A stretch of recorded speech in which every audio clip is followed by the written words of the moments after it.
everyone, this is Aishwarya and welcome to Beauty with Coach. So guys, this is the first video of our new segment called interview preparation, and when it comes to interview it means technical interview. Okay, so in this segment we are going to discuss frequently asked question in technical interviews. Okay, so it's like next to impossible to discuss all the problems in a single video, so I decided to pick 4 to 5 questions a day and discuss with you people. Okay, so before starting, since it's the first video, I want to discuss about few rules. So the rule is, after listening to the question, you will pause this video, think your answer, and you will answer to yourself. You don't need to answer to anyone else, and then play the video and check if you were right or not. Okay, so if your answer was correct or not. So in this way you can, if you know the thing but you have like forgotten, you will revise that thing, isn't it? So it will be helpful, or it will be kind of fun, isn't it? So let's start with today's topic. So the first question is, what are the storage class specifiers in C? So what are the storage class specifiers in C? So storage class specifiers. First of all, how many storage class specifiers are there in C? So 4. What are they? Auto, register, static and extern. Okay, so what are the storage class specifiers in C? Auto, register, static and extern. I hope you understood. Okay, and if your answer was correct, then congratulations, and if it was wrong, then there is no harm. You understood now, isn't it? So it's quite good thing. So move to the next question. What is the difference between declaring a variable and defining a variable? So before answering, I want you to know that definition is called superset of declaration. Okay, so superset of declaration, it means without declaring you cannot define, but without defining you can definitely declare. So this was kind of something which I just wanted to know. But now come to the answer. Difference between declaration and definition. So first to declaration. See, declaration means you just have declared that let's say variable A. So variable A exists in our program where you don't know, because you haven't allocated any memory to A. Okay, so you just know that A is present in our program anywhere. We don't know the memory location. Okay, we don't know the memory allocation or its address. We don't know its address. Okay, to be more precise.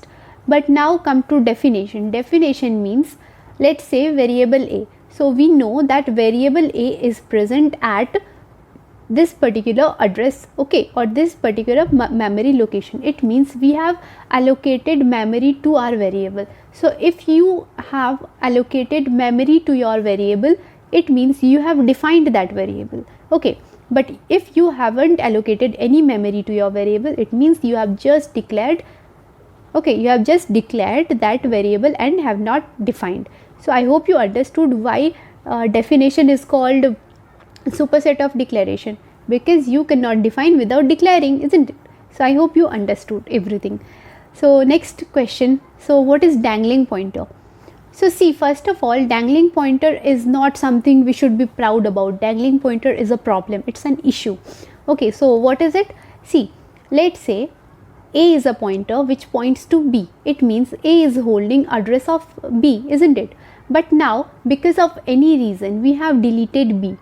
So on that address space on that memory location, no variable is present. But we forgot to modify the value of A. It means A will still point to that memory location where B was present, isn't it?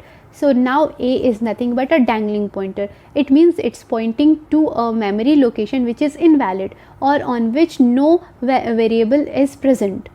Okay, so A is dangling pointer. Okay, by the way, how can we get rid of this thing? So if we have deleted B, okay, if we have modified value of A to null, let's say, and then have deleted B, then it will become a null pointer. That is okay, that is something else, but we have modified its value to null. It means now A is not pointing to anything. So in this way we can save ourselves from this problem, isn't it? So yeah, dangling pointer is a problem because A was pointing to a location which does not have any variable, isn't it?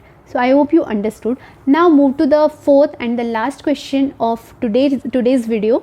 So how can you print hello world in C language without semicolon, without using any semicolon? So think like this. Okay, so yeah, like this. You can simply pass print statement as condition in if statement. Okay, so in this way you don't need to use any kind of semicolon, and you have printed whatever you wanted, and in this case we wanted to print hello world, so we have printed hello world. So I hope you understood everything, and yeah, 4 questions is enough for a day, isn't it? So if you like this video, don't forget to share it with your friends. Your friends may need these questions, or your friends may need this video. So all the best for your exams, and stay healthy, stay fit. Love you all. This is Aishwarya signing off. Bye bye. Bye.